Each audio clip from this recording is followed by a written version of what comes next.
Phyllis O'Connell has made it her life's mission to find the person who killed her daughter. She believes investigators are closer to solving this case than ever before. She was my daughter, and they're not going to kill my daughter and walk away. Kristin O'Connell was brutally killed in 1985 in Ovid, Seneca County. Her body found naked in a cornfield along County Road 139. Her throat slashed. Everybody liked Kristin. She was a good soul, good-hearted. We were extremely close as mother and daughter. Kristin's smile still fills her mother's home in Minnesota. She was beautiful, and she never knew it. She always came in the door and said, "Hi, Mom," you know, so that memory is always there with me. Back in 1985, Kristin was 20 years old. She was in Ovid visiting a young man she met while on spring break. This is actually the field where Kristin O'Connell's body was found.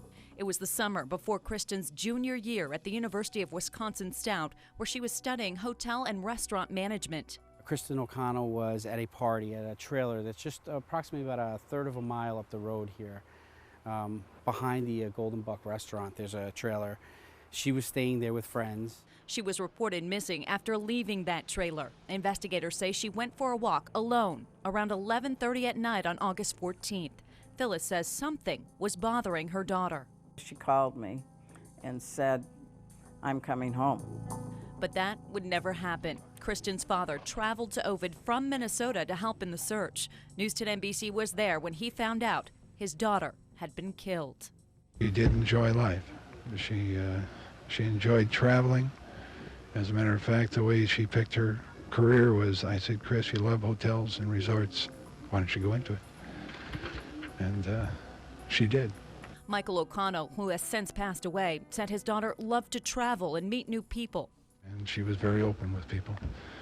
She was very trusting of people. And I wouldn't want to change a bit. 34 years later, the O'Connell family and state police still don't know who killed Kristin. This is still an active investigation. State police investigator George Gerbic says there are more than 2,000 leads in the case. We have numerous suspects that we're looking at. He says the night Kristin disappeared, witnesses spotted her walking. They also saw two men walking behind her. Those men have never been identified. I know there's a lot of people probably know who did this, but they won't come forward. Investigator Gerbic hopes evidence from the scene will break the case. As advancements in forensic technology keep getting better and better, we keep retesting evidence that we have. Back in Minnesota, Phyllis O'Connell holds on to her memories of Kristin and some of their last words together. And she said, "You know, Mom, I really love you. And I love you so much," she said. And I said, "Well, I love you too." And that was the last time I heard that. I'm not going anywhere. I will not rest. I will not give up. The men seen following Kristin were described as white. One was about 6 foot to 6'2", with shoulder-length hair, wearing blue jeans and possibly a jean jacket. The other man was shorter, with brown hair and a thin build. If you have any information on who killed Kristin O'Connell, call state police at 585-398-4300. Nikki Rudd, News 10 NBC.